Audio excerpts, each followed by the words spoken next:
Hello అండి. రైతన్నలందరికీ కూడా నమస్కారాలండి. Welcome back to my YouTube channel SN updates YouTube channel. ఈరోజు ఈ వీడియోలో వచ్చేసరికి ఏంటి అంటే తెలంగాణకు సంబంధించిన రైతు భరోసా, అదేవిధంగా రైతు రుణమాఫీకి సంబంధించిన అప్డేట్ చెప్పండి అంటూ చాలామంది రైతైతే కూడా అడుగుతున్నారు.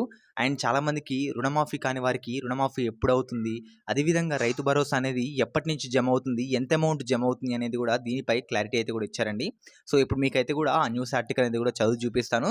సో, వెయిట్ చేయకుండా మీరు మన ఛానల్ కొత్తగా వచ్చినట్లయితే మాత్రం మన ఛానల్ కింద సబ్స్క్రైబ్ బటన్ అయితే ఉంటుంది. సబ్స్క్రైబ్ చేసుకోండి. ఎలాంటి వార్తలు వచ్చినా కానీ మీకు నోటిఫికేషన్ అయితే రావడం జరుగుతుంది. అదేవిధంగా ఈ వీడియోకి ఒక లైక్ అయితే చేయండి. ఇంకా ఆలస్యం చేయకుండా లెట్స్ టాపిక్‌లోకి అయితే వెళ్ళిపోదాం. ఇక్కడ చూస్తున్నారు కదా! రైతు భరోసాపై మంత్రి తుమ్మల కీలక ప్రకటన. తెలంగాణలో ఈసారి పంట వేసిన రైతులకే రైతు భరోసా అందిస్తామని మంత్రి తుమ్మల నాగేశ్వరరావు గారైతే కూడా కీలక వ్యాఖ్యలైతే కూడా చేశారు. అలాగే పంట బీమా ప్రీమియం ప్రభుత్వమే చెల్లిస్తుందని తెలిపారు. సో, ఇచ్చిన హామీ మేరకు రుణమాఫీ చేస్తామన్నారు. సాంకేతిక కారణాలతో రుణమాఫీ కాని రైతులకు ఈ నెలాఖరు లోపైతే కూడా చేస్తామని హామీ ఇచ్చారు.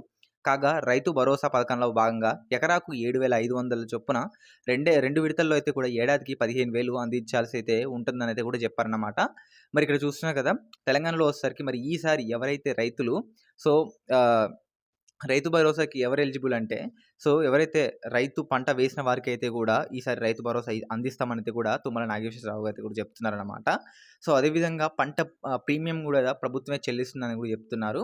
అండ్ నెక్స్ట్ వచ్చేసరికి ఇంకో విషయం ఏంటి అంటే, సో, ఇంతకుముందు కొన్ని కారణాల వల్ల సో, ఎలిజిబిలిటీ ఉన్నా గానీ కొంతమంది రైతులకైతే కూడా రుణమాఫీ అనేది కూడా కాలేదు. సో, వాళ్ళకి కూడా సో, ఇప్పుడైతే కూడా వాళ్ళకైతే కూడా చేస్తామనైతే చెప్పారు. ఈ నెలాఖరు లోపైతే కూడా వాళ్ళందరికీ కూడా రుణమాఫీ అనేది కూడా చేస్తామనేది కూడా స్పష్టంగా అయితే కూడా చెప్పారన్నమాట. సో, మరి ఇక్కడ చూస్తున్నారు కదా! ఎకరాకైతే కూడా 7,500 అయితే ఇస్తున్నారు. అదేవిధంగా మనకి 2 విడతల్లో అయితే కూడా ఈ రూ. 15,000 అయితే కూడా అందిస్తామనైతే కూడా తుమ్మల నాగేశ్వరరావు అయితే చెప్పారన్నమాట.